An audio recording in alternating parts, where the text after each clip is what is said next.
you just a little bit about the history of Schubert's Mass in E flat major. First, a little bit about the history, and then a little bit about the music. Franz Peter Schubert was born January 31st, 1797 in Vienna, Austria. He died there in 1828, which, if you do the math, means he was only 31 years old when he died.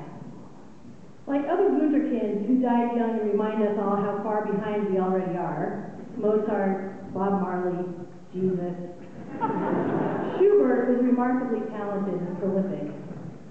He composed 600 lieder, which means songs, 9 symphonies, liturgical music, that means church music, operas, a large body of chamber music, and solo piano music. He also wrote 7 masses, including the one you are going to hear tonight, Schubert's Mass No. 6 in E flat major. Schubert was not the only famous composer from Vienna. Ludwig van Beethoven lived there too, and died just 1 year before Schubert. Johann Strauss was born when Schubert was 3 years old, and Johannes Brahms was born 5 years after Schubert died. All of these important Viennese composers were known as Romantic composers. All of them are now buried in the same cemetery in Vienna. Romanticism was an intellectual period that was a reaction against 18th century rationalism. During the 18th century, it is safe to say that most well-educated people thought that any problem or challenge could be overcome with rationality. That is, if you systematically thought through all the variables, following the rules of logic, you could find a solution. Musically, composers like Mozart and Haydn were the kings of that kind of thinking. They followed well-accepted forms and melodies that provided an easy-to-hear structure for music. Romantic musicians did not ignore the forms or the rules of classical music altogether, but they believed that the boundaries needed to be tested and even defied sometimes. In other words, Romantic composers were a little rebellious. Schubert was by no means the most rebellious Romantic composer, but he was influenced by his time. He infused his music with twists and turns that challenged classical rules and made it more personal. Why did many intellectuals and composers begin to abandon rationalism? Musicians, like all of us, are influenced by the times in which they lived, and the late 18th and early 19th centuries were full of change. Things didn't always make sense. One major change was the Industrial Revolution. Though we usually associate the Industrial Revolution with factories and steam power, there were major improvements in the mechanical valves and keys on woodwind and brass instruments during this time. This allowed composers to experiment with instruments that could be played with a bigger, fuller, better-tuned sound. Wind parts, not just the strings in the orchestra, became more important and added new possibilities. Another major change during the 19th century was the audience. Classical composers tended to live with kings at their courts, and their audiences were small and knowledgeable about music. Romantic composers like Schubert, however, were often writing for public audiences who were less musically trained and responded well to musical surprises. For Romantic musicians, music was no longer universal and rational. It was deeply personal. The personal sufferings and triumphs of the composer could be reflected in stormy music that might even place a higher value on emotion than on beauty. Music was not just happy or sad. It could be wildly joyous, terrifying, despairing, or filled with deep longings. Franz Schubert's music is known for being very personal. Schubert wrote the Mass in E flat major that you are about to hear during the summer before his November death. He never heard it performed. Although there is some controversy over what killed Franz Schubert, most agree that he died from complications from syphilis. His death certificate said that he had typhoid fever and mercury poisoning. At that time, mercury was often used in the treatment of syphilis, so that seems to support the theory. At any rate, he suffered all sorts of terrible ailments: headaches, fever, swollen joints, vomiting. Historians are certain that Schubert felt terrible during his last months alive and while he was writing this Mass.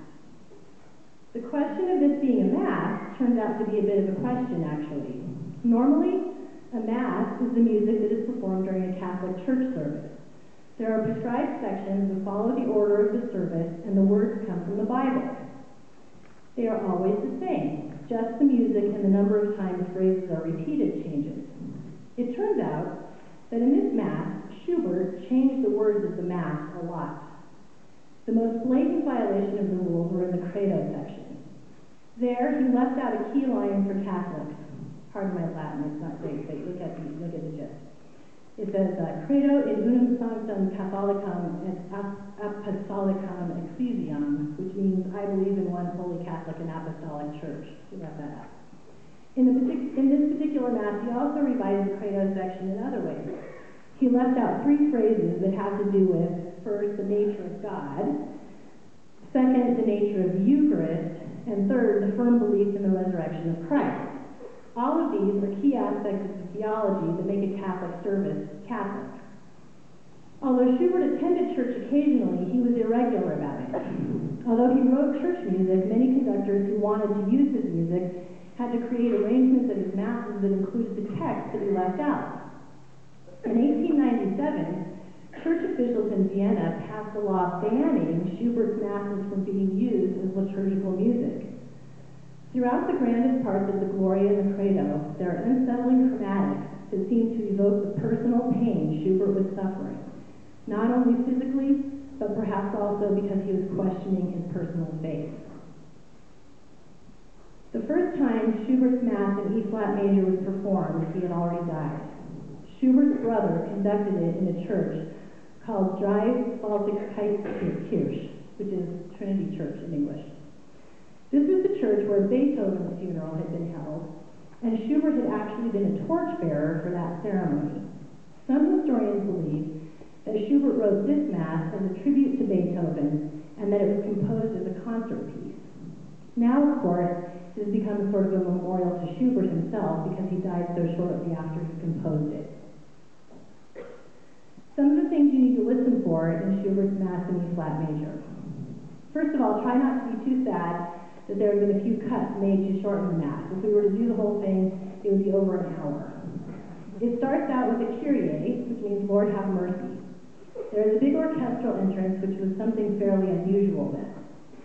Then, notice that the Christe eleison, which means Christ have mercy section, which follows, is not very relaxed.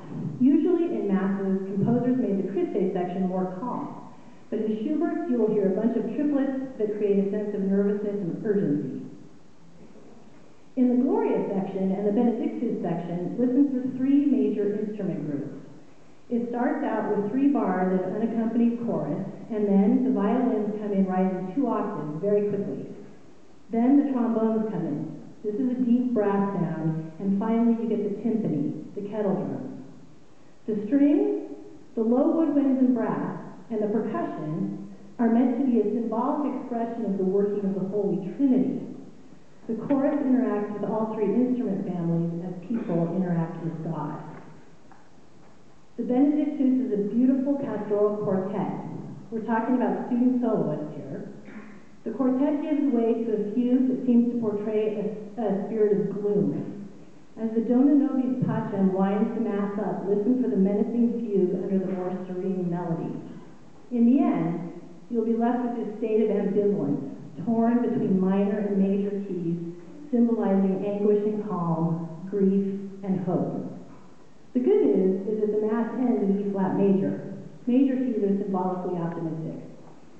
Major keys, So although you don't get the definitive happy ending, you can understand Schubert's epitaph, perhaps.